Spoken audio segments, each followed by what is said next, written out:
Ya, pemerintah akan memprioritaskan badan usaha mikro, kecil, dan menengah yang layak untuk ikut serta dalam pengelolaan bisnis pertambangan. Untuk itu, Menteri SDM Bahlil Lahadalia meminta Kementerian UMKM untuk menginventarisasi UMKM yang memiliki kemampuan dan potensi untuk mengelola usaha pertambangan.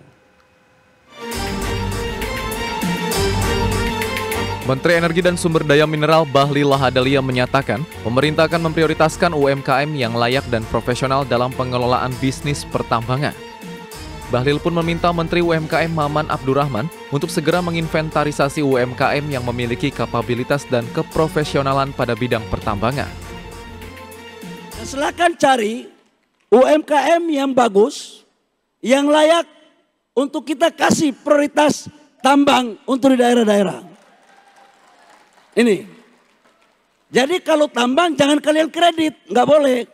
Kalau bagian kredit itu nanti di bagian koperasi, kita harus bedakan. Yang kecil silakan kredit, yang mulai urus tambang nggak boleh kredit, nggak boleh. Di sisi lain, Menteri UMKM Maman Abdurrahman menyatakan masih menunggu terbitnya peraturan pemerintah yang akan menjadi aturan teknis pelaksanaan kebijakan pengelolaan tambang oleh sektor UMKM.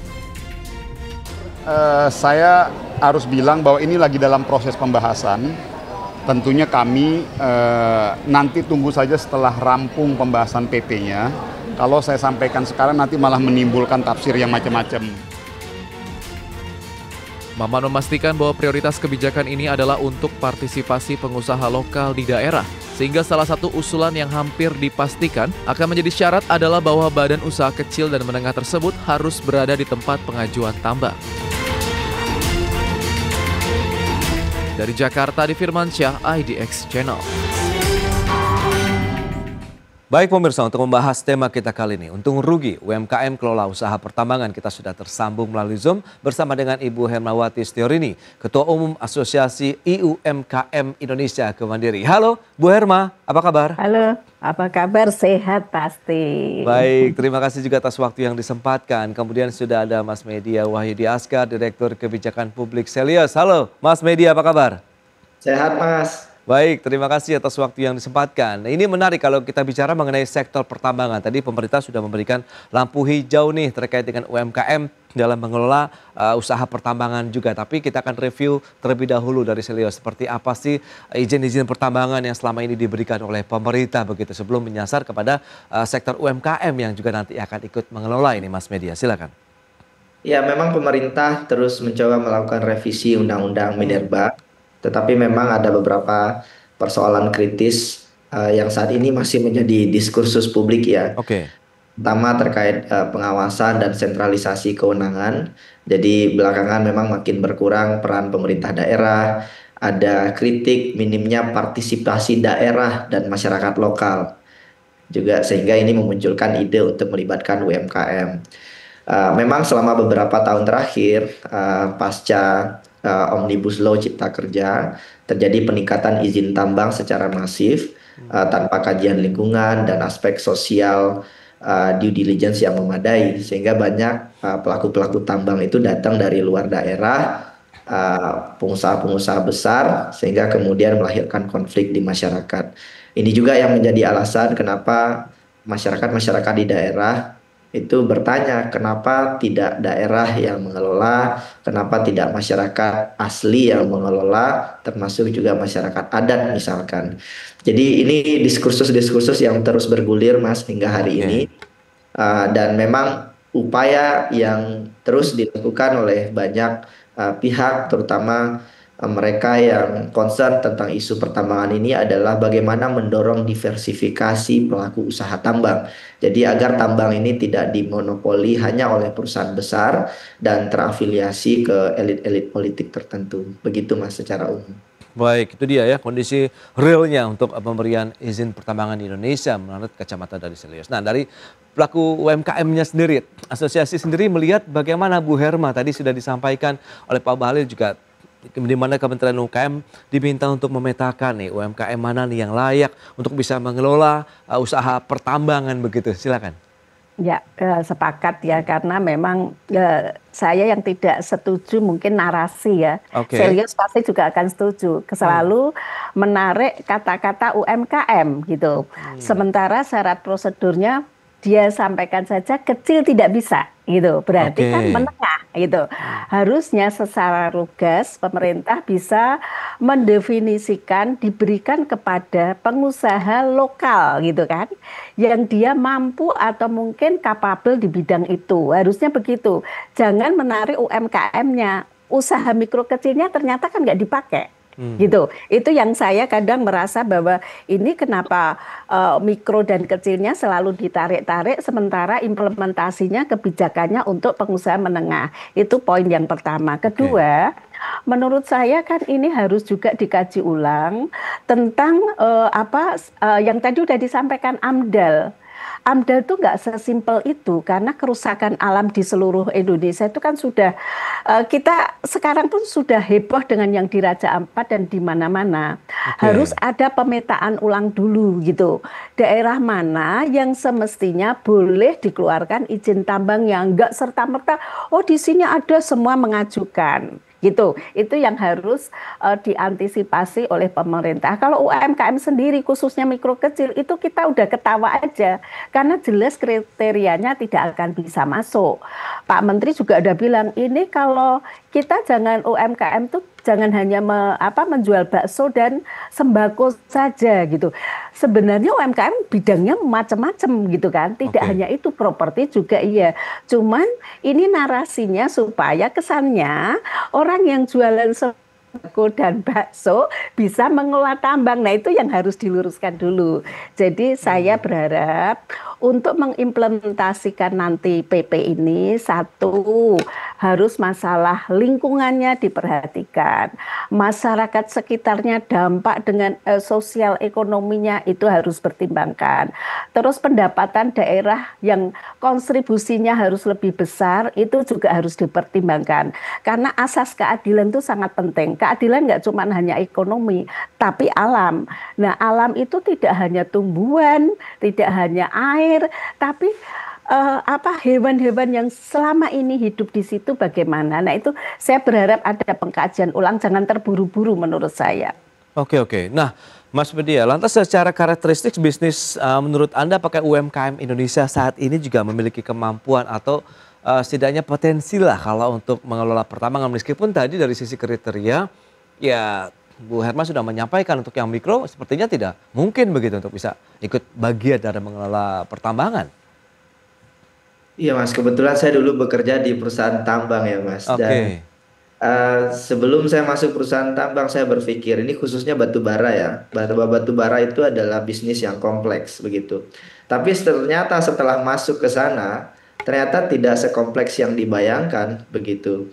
Jadi yang bilang tambang itu rumit itu juga keliru, bahwa sebetulnya yang diperlukan adalah penguatan kapasitas baik itu sektor swasta, perusahaan ataupun usaha mikro kecil, termasuk juga koperasi bahkan BUMDes begitu ya, yang sebetulnya mereka bisa mengerjakan usaha-usaha pertambangan. Kalau kita lihat di Kalimantan itu banyak pelaku-pelaku usaha tambang itu adalah wak-wak haji ya, yang bisa jadi pemilik tambang padahal mereka bukan lulusan engineer begitu dari kampus besar. Jadi sebetulnya ada ruang UMKM untuk terlibat. Tetapi memang ini yang nggak mudah ya. Ini yang kemudian perlu terus dilihat tantangannya ke depan begitu Mas. Baik dari segi kapasitas teknis, termasuk juga tadi Ibu juga sudah menyampaikan terkait dengan regulasi gitu ya. Apa benar kemudian usaha mikro dan kecil itu kemudian diberikan prioritas ataukah ini hanya gimmick-gimmick politik saja, sedangkan dalam aspek regulasi itu masih kecil kemungkinan untuk usaha mikro dan kecil untuk terlibat gitu Mas. Nah lantas seperti apa mungkin penguatan dari sisi kemampuan ataukah finansialkah atau mungkin nanti ada pendampingan kalau misalnya kita bicara posisi yang ideal bagi sektor UMKM dalam mengelola pertambangan juga nantinya Mas Media? Iya, sebetulnya semangatnya adalah penguatan ekonomi lokal. Kenapa usaha mikro itu jauh lebih banyak menciptakan lapangan kerja ketimbang besar, karena yang direkrut pasti adalah orang-orang di kampung itu. banyak yang bisa dilakukan pemberdayaan ekonomi lokal itu. Sesederhana menciptakan sekolah-sekolah vokasi, ahli-ahli pertambangan di daerah, kemudian mereka bisa bergabung membentuk unit usaha, baik itu dalam bentuk usaha mikro kecil ataupun unit usaha lainnya. Jadi semangatnya itu diversifikasi pelaku usaha tambang, karena sekarang pelaku usaha petambang itu kebanyakan kan pemain besar begitu ya. Oke. Ini yang sebetulnya diinginkan oleh masyarakat di kampung-kampung begitu. Ya kok sebetulnya kami bisa mendapatkan IUP begitu. Kenapa hanya perusahaan besar yang mendapatkan IUP? Jadi saya kira sekarang dari pendekatan kebijakan terkait kapasitas teknis UMKM ini bisa ditingkatkan, Mas. Sangat-sangat bisa ditingkatkan. Tapi ini tergantung bagaimana keberpihakan pemerintah. Karena ini untuk mendapatkan izin usaha tambang itu mahal sekali. Jadi kalau saya bisa belak-belakan untuk pengurusan dari bawah sampai ke atas sampai ke kementerian mahal sekali. Dan hanya perusahaan besar yang bisa mengurus itu gitu. Itu yang kemudian harus dilihat kembali oleh pemerintah apakah ini kemudian dimungkinkan untuk UMKM. Baik, nah Bu Herma, peluang nampaknya tadi sudah disampaikan Mas Media, sebenarnya ada ruang begitu untuk pelaku UMKM terlibat dalam pengelolaan tambang, tapi memang perlu ada penguatan dari sisi mungkin financing, kemudian dari sisi skillnya, kemampuan, kemudian akses dan lain-lain. Apakah apabila memang itu nanti disediakan oleh pemerintah, UMKM sendiri siap begitu Bu Herma, atau Anda melihat perlu waktu yang cukup lama begitu untuk melakukan penyesuaian di sana? Nah, tadi sudah disampaikan sama Mas Media bahwa memang kondisinya gitu, UMKM di daerah yang lahannya ada itu mereka sudah siap sebenarnya.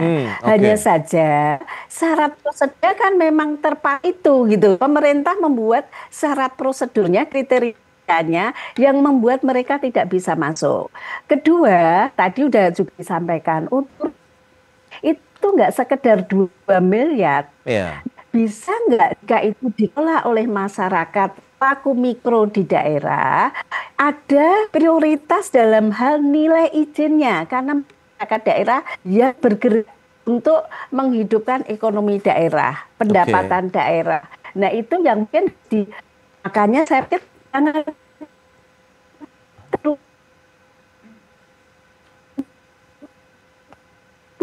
yuk kita bersama-sama, kerusakan lingkungan itu harus diprioritaskan. Banyak sekali perusahaan besar yang mengelola tambang itu kan dampak lingkungannya tidak dipulihkan lagi. Nah itu yang harus pemerintah dalam pengawasan juga harus tegas. Jadi ini kayaknya menurut saya memang harus dikaji ulang tentang syarat prosedurnya, supaya yang disampaikan pelaku kami kecil tak ikut. Karena kalau daerah, maaf aja, pengelola tambang ilegal itu kan banyak masyarakat mikro gitu loh. Nah, supaya mereka meningkat bisa masuk, ini kan sebenarnya ruangannya untuk mereka kan.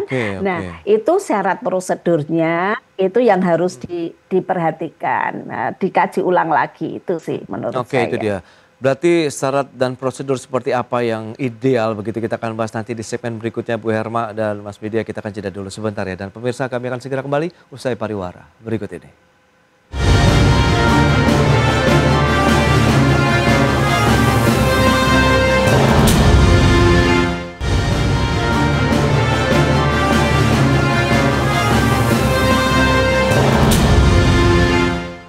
Ya, terima kasih Anda masih bergabung bersama kami dalam Market Review pemirsa, dan kita akan lanjutkan kembali perbincangan bersama dengan Ibu Hermawati Setiorini. Beliau adalah Ketua Umum Asosiasi Industri UMKM Indonesia, kemudian juga ada Mas Media Wahyudi Aska, Direktur Kebijakan Publik Selios. Nah, Mas Media, tadi sudah disampaikan juga oleh Ibu Herma. Nah, bicara mengenai term and condition begitu, syarat dan ketentuan berlaku seperti apa yang ideal bagi pelaku usaha UMKM begitu untuk bisa ikut serta menjadi pengelola usaha pertambangan, meskipun tadi persyaratannya katanya cukup sulit lah kalau dilihat dari sisi pendanaan dan lain-lain begitu. Iya, saya dalam posisi bahwa untuk kapasitas UMKM itu relatif bisa ditingkatkan. Artinya kemungkinan masyarakat lokal itu bisa terlibat. Tetapi memang beberapa aspek lainnya itu butuh intervensi, insentif dari segi regulasi. Yang pertama itu terkait pembiayaan, Mas. Karena banyak operasi tambang, bahkan dalam skala kecil sekalipun itu butuh investasi awal. Jadi tetap ada kebutuhan agar pemerintah untuk memberikan insentif bagi UMKM ini untuk terlibat. Kemudian terkait kompleksitas regulasi dan perizinan. Sekarang prosedur perizinan tambang itu kan sangat teknis dan kompleks begitu ya. Belum lagi IUP, AMDAL, izin lingkungan dan lain-lain. Nah, untuk masyarakat misalkan di Papua Barat, kalau misalkan koperasi atau UMKM ingin terlibat, mereka mengajukan izin. Mereka nanya ke pemerintah daerah juga nggak paham kadang begitu ya. Ini juga aspek yang harus ditingkatkan juga ke depan. Berikutnya juga saya kira dari segi regulasi, ini juga jangan sampai nanti malah UMKM didorong, tapi yang terjadi justru adalah penyalahgunaan izin oleh pihak ketiga. Jadi UMKM ini kemudian malah jadi boneka gitu atau proksi dari perusahaan-perusahaan besar gitu. Banyak terjadi di Sumatera, di Kalimantan begitu ya. Dan ini membutuhkan pendampingan dari pemerintah secara sistematis dari pusat hingga ke level daerah begitu Mas. Jadi perlu policy roadmap yang kuat begitu ya agar partisipasi UMKM ini memang visible dan bisa dilakukan. Jadi tidak hanya sekedar gimmick saja begitu Mas. Baik. Nah, Bu Herma, lantas seperti apa sih skema mungkin kerjasama yang diharapkan atau diinginkan dari pelaku UMKM begitu apabila memang nanti dilibatkan dalam pengelolaan tambang sendiri begitu? Apakah ya itu dia pendampingan, pendanaan juga yang mungkin juga ada di sana sehingga benar-benar kita juga ada transfer ilmu pengetahuan lah, pengelolaan pertambangan dan lain-lain begitu di sana? Ya itu sama seperti yang disampaikan Mas Media bahwa kalau kriteria atau syarat prosedurnya seperti itu pasti sangat sulit pelaku usaha mikro atau masyarakat sekitar yang bisa ikut menyerap program ini ya untuk mendapatkan IUP. Butuh pemerintah hadir gitu. Nah makanya harus ada regulasi yang jelas jika mereka masyarakat sekitar dan pelaku usaha mikro kecil pembiayaannya bagaimana? Memang nggak mungkin semuanya pinjaman atau investasi dari luar. Memang harus ada.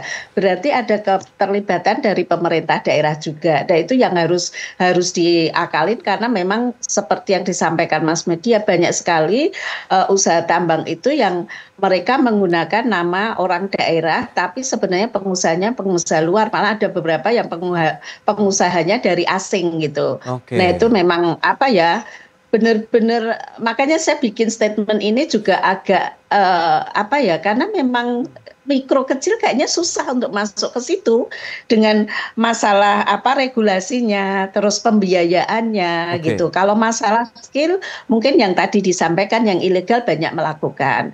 Hanya saja bisa nggak yang ilegal itu mulai diperhatikan supaya mereka menjadi legal. Sebenarnya ruang ini kan untuk itu salah satunya.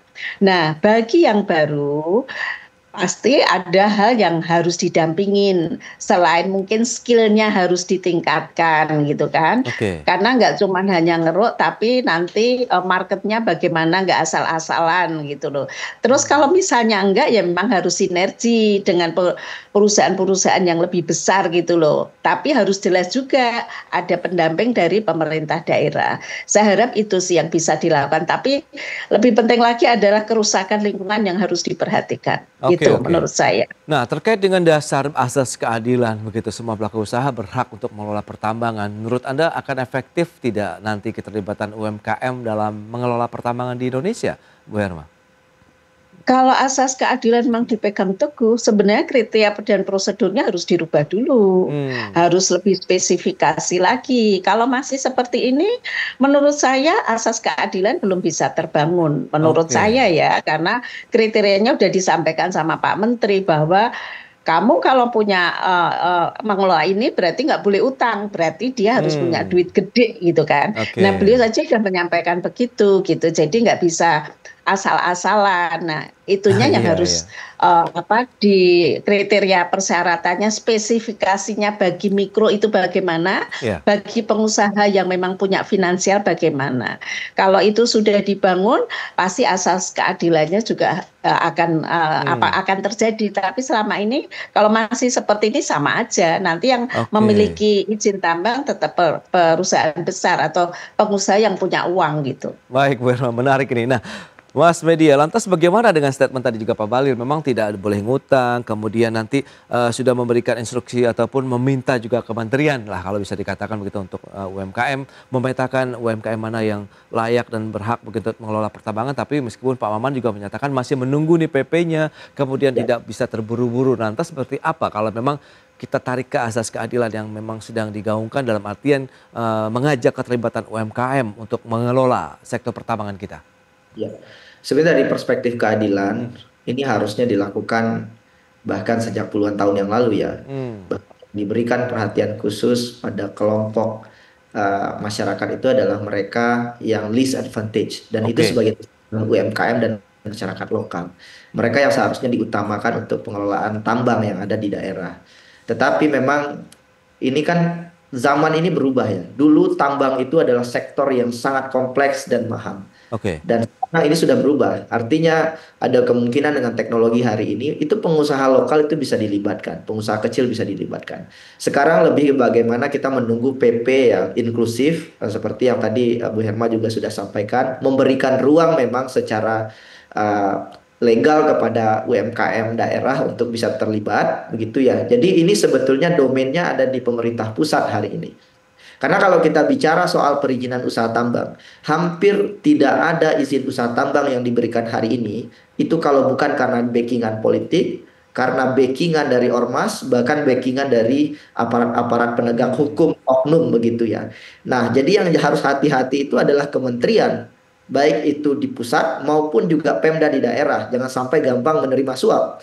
Kalau seandainya penegakan hukumnya masih bermasalah, maka jangan berharap UMKM untuk bisa masuk di dalam sektor pertambangan. Jadi ini lagi-lagi soal legal, penegakan hukum. Keadilan itu kan dari alam pikiran begitu ya. Kalau itu sudah dimunculkan, oke, kemudian regulasinya diperkuat, nanti kita lihat bagaimana implementasinya. Dan satu lagi Mas, selama ini juga kan ada kritik yang signifikan dari masyarakat di daerah. Kenapa bukan masyarakat di daerah yang mengelola sendiri aktivitas pertambangan? Ini yang jadi pertanyaan yang harus dijawab oleh pemerintah, karena dana bagi hasil ke daerah relatif kecil, bahkan terus mengalami pengurangan. Bahkan dana pendidikan, dana lingkungan, reklamasi, infrastruktur publik akibat pertambangan itu juga tidak signifikan mengalir ke desa. Jadi kita bisa contoh beberapa negara lain di Brazil, di Amerika Latin, mereka mendorong bagaimana masyarakat lokal itu bisa terlibat. Dan satu lagi saya hanya ingin ulang sekali lagi, sebelumnya saya bekerja di perusahaan tambang, bahwa masyarakat lokal itu juga bisa mengerjakan pekerjaan-pekerjaan berbasis pertambangan sepanjang keberpihakan. Ini bukan bisnis seperti bisnis teknologi tinggi yang dibayangkan oleh banyak orang. Ini bisa dikerjakan oleh masyarakat yang ada di daerah. Tetapi kita tidak pernah memberikan ruang kepada masyarakat di daerah. Itu pertanyaannya. Dan refleksi. Baik, tapi sebaiknya kalau Anda lihat begitu ya, win-win solutionnya apakah pemberian izin usaha pertambangan atau sebagai mitra saja sih kalau misalnya pelaku UMKM terlibat dalam pengelolaan pertambangan, meskipun Anda katakan sebenarnya siapapun bisa nih dan berhak juga untuk mengelola sektor tambang begitu, apalagi yang berada di daerah. Sekarang kalau bicara soal relasi UMKM dan korporasi itu cenderung asimetris. Jadi UMKM tetap akan menjadi kontrol perusahaan besar kadang kalau dalam banyak kondisi di lapangan begitu ya Mas. Jadi memang ada kekhawatiran soal kemitraan semu begitu ya, yang justru malah memperdalam ketimpangan. Menurut saya yang bisa dilakukan adalah sekarang memetakan dulu potensi-potensi pertambangan. Satu lagi, pertambangan yang sustainable ya. Bukan pertambangan yang merusak lingkungan dalam jangka panjang. Dan kemudian pertambangan yang sustainable itu yang kemudian selama ini dikelola oleh perusahaan besar kemudian digeser kepemilikannya kepada perusahaan-perusahaan atau UMKM kecil dengan menerapkan prinsip pertambangan yang berkelanjutan. Cuman kan sekarang begini, pertambangan di Indonesia hampir semuanya itu tidak berkelanjutan. Gitu ya. Ini yang juga Bu Herma juga sampaikan tadi, jangan sampai justru ini digeser dari perusahaan besar, UMKM juga dilibatkan, malah yang terjadi justru eksploitasi besar-besaran terhadap sumber daya di Indonesia. Ini juga tentu tidak kita inginkan juga gitu ya. Jadi mungkin bisa dilakukan pergeseran Mas, beberapa IUP yang sudah mau habis atau mungkin bisa tidak dilanjutkan. yang perusahaan-perusahaan besar ini sudah terbukti manipulatif, kemudian merusak lingkungan, itu bisa dihentikan izin usahanya dan kemudian digantikan oleh masyarakat daerah tersebut begitu ya. Itu mungkin bisa jauh lebih baik mereka mengelolanya gitu. Ya, Dan itu ini dia. harus dipikirkan juga ke depan Mas, karena lagi-lagi jangan sampai ini justru malah makin merusak eksploitasi lingkungan kita seperti yang terjadi di banyak daerah. Baik, Begitu. itu nampaknya tantangannya juga masih perlu segera dipecahkan ke depan begitu untuk mengajak keterlibatan UMKM dalam pengelolaan tambang di Indonesia, sehingga tadi pengelolaan yang berkelanjutan begitu yang lebih juga mengutamakan lingkungan itu yang menjadi hal utama yang juga perlu ditekankan untuk sektor pertambangan di Indonesia. Baik, sayang sekali waktu terbatas Ibu Herma, terima kasih atas update dan informasi yang sudah diberikan. Mas Bedia, terima kasih juga atas insight dan juga analisis yang diberikan kepada pemirsa pada hari ini. Selamat melanjutkan aktivitas Anda kembali. Salam sehat. Sampai berjumpa kembali. Mas Askar, terima kasih. Kemudian juga Ibu. Terima kasih Mas. Baik pemirsa, 1 jam sudah saya menemani Anda dalam market review dan perbaharui terus informasi Anda hanya di IDX Channel, your trustworthy and comprehensive investment reference. Karena urusan masa depan harus terdepan, aku investor saham. Ya, saya Prasetyo Wibowo beserta seluruh kerabat kerja yang bertugas pamit undur diri. Terima kasih, sampai jumpa.